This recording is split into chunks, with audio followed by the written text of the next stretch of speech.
Hello dear law aspirants ലോമനൻസ് job സെക്യൂരിറ്റിയുടെ പുതിയൊരു വീഡിയോയിലേക്ക് എല്ലാവർക്കും സ്വാഗതം. അപ്പോൾ നിങ്ങൾ അറിഞ്ഞു കാണും അലിഗഡ് മുസ്ലിം യൂണിവേഴ്സിറ്റി അല്ലേ LLB എൻട്രൻസ് എക്സാമിനേഷൻ ഇൻവൈറ്റ് ചെയ്തിട്ടുണ്ടായിരുന്നു. ആപ്ലിക്കേഷൻ കൊടുക്കാനുള്ള ഡേറ്റ്, കാര്യങ്ങൾ, സിലബസ് തുടങ്ങിയതൊക്കെ അടങ്ങുന്ന ഒരു ഡീറ്റെയിൽ വീഡിയോ നമ്മൾ ലോമനൻസ് ജോബ് സെക്യൂരിറ്റിയുടെ യൂട്യൂബ് ചാനലിൽ മുന്നേ ചെയ്തിരുന്നു. നിങ്ങളത് കണ്ടിട്ടുണ്ട് എന്നാണ് ഞാൻ വിശ്വസിക്കുന്നത്. ഇന്നത്തെ ഈ വീഡിയോയിൽ ഞാൻ അലിഗഡ് മുസ്ലിം യൂണിവേഴ്സിറ്റിയുടെ ലീഗൽ ഭാഗത്തുനിന്ന് വരുന്ന ക്വസ്റ്റ്യൻസിൻ്റെ ഒരു ഡിസ്കഷനാണ് നടന്നത്. ഇതൊരു പ്രീവിയസ് പേപ്പറിനെ ബേസ് ചെയ്തിട്ടുള്ള ക്വസ്റ്റ്യൻ ഡിസ്കഷനാണ്. അതുകൊണ്ട് തന്നെ ലീഗലിൽ നിന്നും ഏതൊക്കെ ക്വസ്റ്റ്യൻസ് ആണ് വരുന്നത് തുടങ്ങിയ കാര്യങ്ങൾ ഡീറ്റെയിൽ ആയിട്ട് നമ്മൾ ഈ വീഡിയോയിൽ ചർച്ച ചെയ്യും. അപ്പോൾ വീഡിയോ എല്ലാവരും മുഴുനീളെ കാണാൻ വേണ്ടി ശ്രദ്ധിക്കുക. നിങ്ങൾ ആദ്യമായിട്ടാണ് ലോമനൻസ് ജോബ് സെക്യൂരിറ്റിയുടെ വീഡിയോ കാണുന്നതെങ്കിൽ ഞങ്ങളുടെ യൂട്യൂബ് ചാനൽ സബ്സ്ക്രൈബ് ചെയ്യുക, നോട്ടിഫിക്കേഷൻസിനായിട്ട് ബെല്ലൈക്കൺ പ്രസ് ചെയ്യുക. ഞങ്ങളുടെ ഇൻസ്റ്റഗ്രാം ഹാൻഡിൽ ഒരുപാട് ഉപകാരപ്രദമായ കാര്യങ്ങൾ ഞങ്ങൾ ഷെയർ ചെയ്യാറുണ്ട്. നിങ്ങളെ പരീക്ഷയ്ക്ക് തയ്യാറെടുപ്പിന് അത് ഗുണകരമാകും. അതിനു വേണ്ടിയിട്ട് ഞങ്ങളുടെ ഇൻസ്റ്റഗ്രാം ചാനലും ഒന്ന് ഫോളോ ചെയ്തേക്കുക. അപ്പോൾ നമുക്ക് ലീഗലിലെ ചോദ്യങ്ങൾ ഏതൊക്കെയാണെന്ന് നോക്കാം. ഫസ്റ്റ് ക്വസ്റ്റ്യൻ ആണ് the phrase ex officio means എന്നാണ് പറഞ്ഞിരിക്കുന്നത്. By virtue of previously held position, former official, by virtue of office, outside the office എന്നാണ് ചോദിച്ചിരിക്കുന്നത്. ബൈ വിർച്യൂ ഓഫ് അല്ലേ, ബൈ വിർച്യൂ ഓഫ് എന്ന് പറഞ്ഞു വരുന്നത് തന്നെയാണ് എക്സ് ഒഫീഷ്യോയിലും വരുന്നത്. Ex officio chairman of Rajya Sabha എന്നൊക്കെ പറയുന്നത് കേട്ടില്ലേ. എക്സ് ഒഫീഷ്യോ എന്ന് പറഞ്ഞാൽ എന്താണ്? ബൈ വിർച്യൂ ഓഫീസ് എന്നാണ്. ഓഫീസിൻ്റെ വിർച്യുവിൽ ആണ് അയാൾ ആ സ്ഥാനം അലങ്കരിക്കുന്നത്. അപ്പോൾ വൈസ് പ്രസിഡന്റ് രാജ്യസഭയുടെ ചെയർമാൻ ആയിരിക്കുന്നത് എന്തുകൊണ്ടാണ്? അയാൾ വൈസ് പ്രസിഡന്റ് ആയതുകൊണ്ടാണ്, ആ ഓഫീസിൻ്റെ പവറിലാണ്. അപ്പോൾ അതിനെയാണ് ബൈ വിർച്യൂ ഓഫ് ഓഫീസ് എന്ന് പറയുന്നത്. ഈ AMUവിൻ്റെ ലീഗലിലേക്ക് വരുമ്പോൾ നമ്മൾ ഈ കുസാറ്റിലും അതുപോലെ തന്നെ ക്ലീയിലും ഒക്കെ പഠിക്കുന്ന പോലെ അല്ല ലീഗലിനെ പഠിക്കേണ്ടത്. എന്തുകൊണ്ടെന്നാൽ ഇവിടെ ഒരു പ്രശ്നം, ഇവിടെ പക്ക ലീഗൽ സബ്ജക്റ്റിൻ്റെ ഉള്ളിലേക്ക് അങ്ങനെ ഒരു സ്റ്റൈൽ ഓഫ് ക്വസ്റ്റ്യൻ ഒന്നുമല്ല. ഒരു ഓവർവ്യൂ ഓഫ് ലീഗൽ നോളജ് കുട്ടിക്ക് ഉണ്ടാവുക എന്നുള്ള ഒരു അടിസ്ഥാനത്തിൽ തന്നെയാണ് AMU പരീക്ഷ നടത്തുന്നത്. അതുകൊണ്ട് തന്നെ വളരെ ബേസ് ആയിട്ടുള്ള ലെവലിലുള്ള ക്വസ്റ്റ്യൻസേ വരുള്ളൂ. കൂടുതലും ഒരു സ്ട്രെസ്സ് കൊടുക്കുന്നതും കോൺസ്റ്റിറ്റ്യൂഷനിലാണ്. അതുകൊണ്ട് തന്നെ ഞാൻ പറയട്ടെ, AMUവിൻ്റെ ഒരു ഗെയിം ചേഞ്ചർ സബ്ജക്റ്റ് എന്ന് പറയുന്നത് എൻ്റെ ഒപ്പീനിയനിൽ ലീഗലല്ല, അത് ഇംഗ്ലീഷാണ്. കാരണം ഇംഗ്ലീഷിൽ നിന്നാണ് കുറേ കൂടിയും ഒരു ഒരു നിങ്ങളൊരു എൻട്രൻസിനെ തോൽപ്പിക്കാൻ പറ്റുന്ന നിലയ്ക്കുള്ള ഒരു സെറ്റ് ഓഫ് ചോദ്യങ്ങൾ വരുന്നത്. ലീഗലിലേക്ക് വരുമ്പോൾ എളുപ്പമാണെന്നല്ല ഞാൻ പറഞ്ഞതിൻ്റെ ഒരു ആകത്തുക. പക്ഷേ ഒരു ജനറൽ അവയർനെസ് ഉള്ള ലീഗലിനെ കുറിച്ച് ഇത്തരത്തിലുള്ള യൂട്യൂബിലൊക്കെ ഉള്ള വീഡിയോ ഒക്കെ കണ്ട ഒരു കോച്ചിങ് ഒക്കെ എടുത്ത ഒരു കുട്ടീനെ സംബന്ധിച്ചിടത്തോളം വലിയൊരു ബുദ്ധിമുട്ട് അതിൽ വരില്ല. നല്ലൊരു ഗൈഡ് വാങ്ങി പഠിച്ചാൽ തന്നെ ചിലപ്പോൾ ലീഗൽ എന്ന് പറയുന്ന ഒരു കോമ്പണൻറ്റിന് നിങ്ങൾക്ക് ഒരു സ്റ്റെപ്പ് മുന്നോട്ട് വെക്കാൻ സാധിക്കും. ഇത് എൻ്റെ വ്യക്തിപരമായ അഭിപ്രായമാണ്. ഞാൻ ഈ മുൻ വർഷത്തെ പേപ്പറുകൾ അനലൈസ് ചെയ്തതിന് ശേഷമാണ് ഈ അഭിപ്രായം പറയുന്നത്. ചോദ്യത്തിലേക്ക് വരികയാണെങ്കിൽ, trial without a jury is called as rush. Jury ഇല്ലാതെ നടക്കുന്ന ട്രയലുകളെ നമ്മൾ എന്ത് ട്രയൽ എന്നാണ് വിളിക്കുക എന്നാണ് ചോദിച്ചിരിക്കുന്നത്. ബെഞ്ച് ട്രയൽ എന്നാണ് പറയുന്നത്. ഇതൊക്കെ സ്ഥിരമായി ഞാൻ പറഞ്ഞല്ലോ, മുന്നേയൊക്കെ ചോദിച്ചിട്ടുള്ള അതേ ചോദ്യങ്ങളെ റിപ്പീറ്റ് ചെയ്ത് ചോദിക്കുന്നതാണ് bench trial. The first speaker of Lok Sabha was. ഇതൊരു പക്ക ലീഗൽ ക്വസ്റ്റ്യൻ അല്ല, കാരണം ഇതൊരു കറണ്ട് അഫയേഴ്സിനോടും കൂടി ഒരു ചേർത്ത് വെച്ച് പറയാവുന്ന ക്വസ്റ്റ്യൻ ആണ്. പക്ഷേ ലീഗൽ എലമെന്റ്സിന് ആ ക്വസ്റ്റ്യനിൽ റിലവൻ്റ് ഉണ്ട്. As the question is regarding the speaker of India. GV മവ്ലങ്കർ ആണ് ഫസ്റ്റത്തെ സ്പീക്കറായിട്ട് വരുന്നത്. അപ്പോൾ ഞാൻ വീണ്ടും പറയുന്നു, സ്ട്രെസ് ചെയ്യേണ്ടത് ഒരു ബേസിക് അവയർനെസ് ഓഫ് ലോ ഉണ്ടാവുക എന്ന എലമെൻറ്റിലാണ്. The highest legal officer of the government of India. നമ്മുടെ ഗൈഡിൽ തന്നെ നമ്മൾ ഉൾപ്പെടുത്തിയിട്ടുള്ള ക്വസ്റ്റ്യൻസിലുള്ള ഒരു ക്വസ്റ്റ്യൻ ആണ്. ആരാണ് ഹയസ്റ്റ് ലീഗൽ ഓഫീസർ എന്നറിയപ്പെടുന്നത്? പലർക്കും കൺഫ്യൂഷൻ ഉണ്ടാവും. അറ്റോർണി ജനറലും സോളിസിറ്റർ ജനറലുമാണ്. Attorney general is the right answer. അപ്പോൾ ഞാൻ നിങ്ങളോട് ചോദിക്കട്ടെ, നിങ്ങളിപ്പോൾ തയ്യാറെടുക്കുന്ന ആളുകളായിരിക്കുമല്ലോ, സോളിസിറ്റർ ജനറലിനെ എന്ത് പേരിലാണ്? ഇപ്പോൾ highest legal officer of the government of ഇന്ത്യയാണ് അറ്റോർണി ജനറൽ. അപ്പോൾ സോളിസിറ്റർ ജനറലിൻ്റെ സ്ഥാനം എന്താണ്? അയാളെ എന്ത് പേരിലാണ് അറിയപ്പെടുന്നത് എന്നുള്ളത് നിങ്ങൾ കണ്ടെത്തിയിട്ട് വെറുതെ ഇതിൻ്റെ കമൻറ്റ് ബോക്സിൽ ഒന്ന് കമൻറ്റ് ചെയ്തേക്കും. നിങ്ങൾക്കും പഠിക്കാമല്ലോ. അപ്പോൾ ഇതിൻ്റെ ആൻസർ വരുന്നത് അറ്റോർണി ജനറലാണ്. അടുത്ത ചോദ്യത്തിലേക്ക് വരികയാണെങ്കിൽ, with schedule of the constitution of India deals with languages എന്നാണ് ചോദിച്ചിരിക്കുന്നത്. ലാംഗ്വേജുമായി ബന്ധപ്പെട്ട സ്കെഡ്യൂൾ ഏതാണ്? നമ്മളിപ്പോൾ ഇത്ര ചോദ്യങ്ങൾ നോക്കിയല്ലോ, ഞാൻ ഇതിൻ്റെ ഉത്തരത്തിലേക്ക് വരാം. അപ്പോൾ ഇത്രയും ക്വസ്റ്റ്യൻസ് നമ്മൾ കവർ ചെയ്യുമ്പോൾ നിങ്ങൾക്ക് മനസ്സിലാവുന്നില്ല ഇതിലെ ഒരു ഏരിയ ആയിട്ട് കൂടുതലും വരുന്നത് എവിടെ നിന്നാണ്?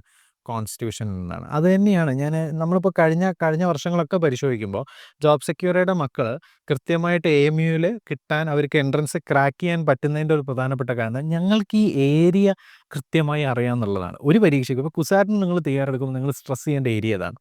AMUവിൻ്റെ പരീക്ഷയ്ക്ക് തയ്യാറെടുക്കുമ്പോൾ സ്ട്രെസ് ചെയ്യേണ്ട ഏരിയ ഏതാണ്? ഇപ്പോൾ ക്ലീയിലേക്ക് വരികയാണെങ്കിൽ അങ്ങനെയല്ല, അത് വേറെയാണ്. അപ്പോൾ അത് വർഷങ്ങളുടെ പരിചയം കൊണ്ട് നമുക്ക് അറിയുന്നതിനെ കൊണ്ട് നമ്മളടുത്ത് വരുന്നൊരു കുട്ടി ഞാൻ AMUക്കാണ് പഠിക്കുന്നത് അല്ലെങ്കിൽ നോക്കുന്നതെന്ന് പറഞ്ഞാൽ ഞങ്ങൾക്ക് അവനെ ഓറിയൻറ്റ് ചെയ്യാൻ എളുപ്പമാണ്. കാരണം അവന് പറഞ്ഞു കൊടുക്കാം, ഈ ഏരിയ കൂടുതൽ സ്ട്രെസ് ചെയ്ത് നോക്കിയാൽ മതി. അപ്പോൾ അവൻ അത് മാത്രമേ നോക്കുകയുള്ളൂ.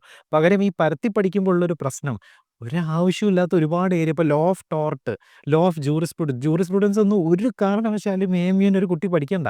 പക്ഷെ നിങ്ങൾ ഗൂഗിളിൽ നോക്കി പഠിച്ചാൽ ചിലപ്പോൾ അതൊക്കെ പഠിക്കേണ്ടി വരും. അപ്പം ഞാൻ പറയുന്നത്, ഒരു കോച്ചിങ് എടുക്കുന്നതിൻ്റെ ഗുണം അതാണ്. നിങ്ങളൊരു കോച്ചിങ് എടുക്കുമ്പോൾ നിങ്ങൾ എന്ത് പഠിക്കണ്ട എന്നുള്ളതിനെക്കുറിച്ച് കൃത്യമായി അറിയാനും അത് സഹായകരമാകും. ആ അറിവ് തന്നെയാണ് ഞങ്ങളുടെ മക്കളെ മുൻ വർഷങ്ങളിലൊക്കെ എയിമിൽ എത്തിച്ചിട്ടുള്ളത്.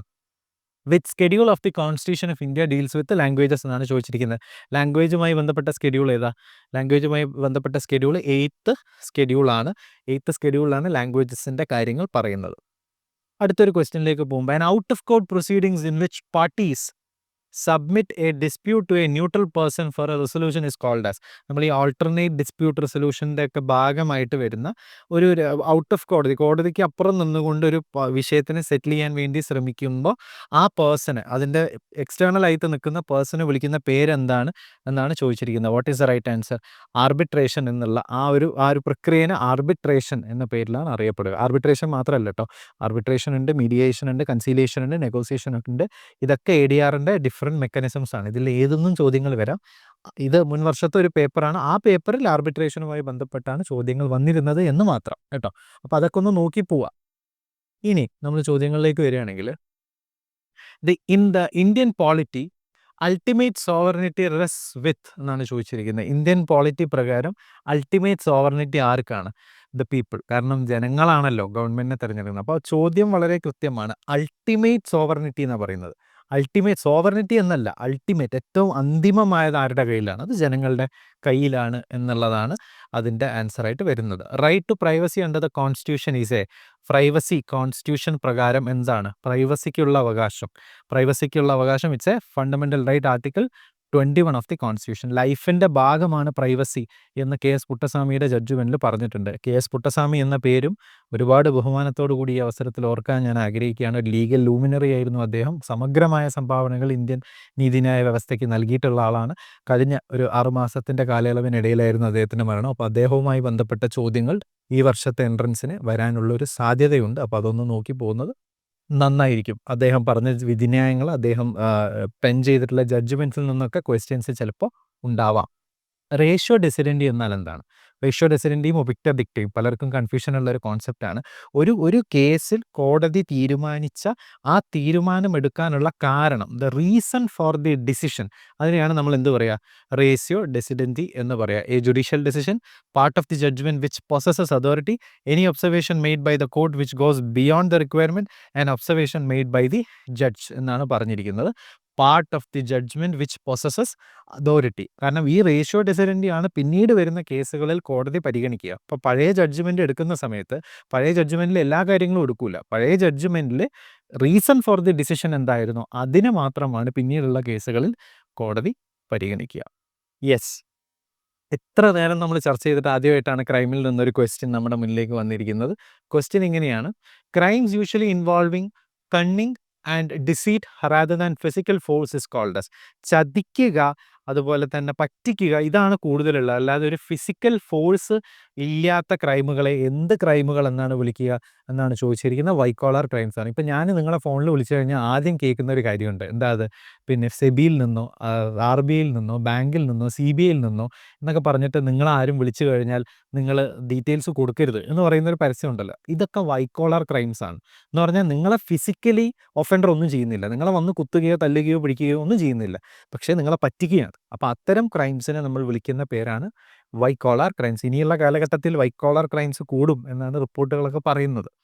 ഓഡി അൾട്രം പാർട്ടം, അടുത്ത ക്വസ്റ്റ്യൻ ആണ്. Audi alteram partem relates to. ഈ ചോദ്യവും കോൺസ്റ്റിറ്റ്യൂഷൻ്റെയും അഡ്മിനിസ്ട്രേറ്റീവ് ലോവിൻ്റെയൊക്കെ ഭാഗത്ത് നിന്ന് തന്നെ വരുന്നൊരു ക്വസ്റ്റ്യൻ ആണ്. ഇത് നാച്ചുറൽ ജസ്റ്റിസ് പ്രിൻസിപ്പളിൻ്റെ ഒരു ഭാഗമാണ്. ഓഡി അൾട്രം പാർട്ടം എന്ന് പറഞ്ഞു കഴിഞ്ഞാൽ എന്താണ്? റൂൾ ഓഫ് നാച്ചുറൽ ജസ്റ്റിസ് ആണ്. നാച്ചുറൽ ജസ്റ്റിസ് എന്ന് പറയുന്ന ഒരു പ്രിൻസിപ്പിൾ ഉണ്ട്. നിയമം ഒരു കേസ് പരിഗണിക്കുമ്പോൾ പാലിക്കേണ്ട അടിസ്ഥാനപരമായ കാര്യങ്ങളെയാണ് നാച്ചുറൽ ജസ്റ്റിസ് പ്രിൻസിപ്പിൾ എന്ന് പറയുന്നത്. ഇതിന് 3 കോമ്പണൻസ് ഉണ്ട്. അതിലെ ഒരു കോമ്പണൻ്റ് ആണ് ഓഡി അൾട്രം പാർട്ടം. നേരത്തെ ഞാൻ നിങ്ങളോട് ഒരു കമൻ്റ് ഇടാൻ പറഞ്ഞു, ഇപ്പം ഞാൻ വീണ്ടും പറയുന്നു. ഓഡി അൾട്രം പാർട്ടം എന്ന വാക്കിൻ്റെ അർത്ഥം എന്താണ് എന്ന് കണ്ടെത്തുക. എന്നിട്ട് ഒന്ന് കമൻറ്റ് ബോക്സിൽ കമൻറ്റ് ചെയ്തേക്കുക. പലപ്പോഴും ചോദ്യപേപ്പറിൽ ചോദ്യമായിട്ട് കാണുന്ന ഒരു ക്വസ്റ്റ്യൻ ആണ്. അപ്പോൾ ഇതോടുകൂടി നമ്മുടെ ഈ ഒരു ഡിസ്കഷൻ ഞാനിവിടെ അവസാനിപ്പിക്കുകയാണ്. മുൻ വർഷത്തെ ഒരു പേപ്പറിൻ്റെ അനാലിസിസ് ആണ് ഞാൻ ഈ ലീഗൽ ക്വസ്റ്റ്യൻസിൻ്റെ ഡിസ്കഷനിലൂടെ നടത്തിയിട്ടുള്ളത്. ഇത് നിങ്ങൾക്ക് തീർച്ചയായിട്ടും ഉപകാരമാകും. ഈ ഒരു മൊത്തം ഡിസ്കഷൻ കഴിയുമ്പോൾ എനിക്ക് നിങ്ങളോട് പറയാനുള്ളത്, കൃത്യമായിട്ട് ഏരിയ ഐഡൻറ്റിഫൈ ചെയ്യാൻ നിങ്ങൾക്ക് പറ്റണം. ചോദ്യങ്ങൾ വരുന്ന മുൻ വർഷത്തെ പേപ്പറുകളിൽ ഏതൊക്കെ ഭാഗത്താണ് ക്വസ്റ്റ്യൻസ് വരുന്നത് അത് മനസ്സിലാക്കി മറ്റ് ഏരിയകളൊക്കെ ഒഴിവാക്കി ഒരു പ്രോപ്പർ കോച്ചിങ്ങിൻ്റെ സഹായത്തോടു കൂടി കൃത്യമായ ആവശ്യമായ ഇത്തരം ചോദ്യങ്ങൾ ഉൾപ്പെട്ടിട്ടുള്ള ഒരു ഗൈഡ് വാങ്ങി പഠിക്കാൻ വേണ്ടിയിട്ടുള്ളൊരു ശ്രമം നിങ്ങളുടെ ഭാഗത്തുനിന്ന് ഉണ്ടാവണം എന്ന് പറഞ്ഞുകൊണ്ട് അവസാനിപ്പിക്കട്ടെ. അപ്പോൾ ഇന്നത്തെ ഈ ഒരു വീഡിയോയിൽ നമ്മൾ ഡിസ്കസ് ചെയ്തിട്ട് അലിഗഡ് മുസ്ലിം യൂണിവേഴ്സിറ്റിയുമായി ബന്ധപ്പെട്ട് ലീഗലിൽ നിന്നും വരുന്ന ക്വസ്റ്റ്യൻസ് ആണ്. മുൻ വർഷത്തെ ഒരു പേപ്പറിൻ്റെ അടിസ്ഥാനത്തിലാണ് നമ്മൾ ഈ ഡിസ്കഷൻ നടത്തിയിട്ടുള്ളത്.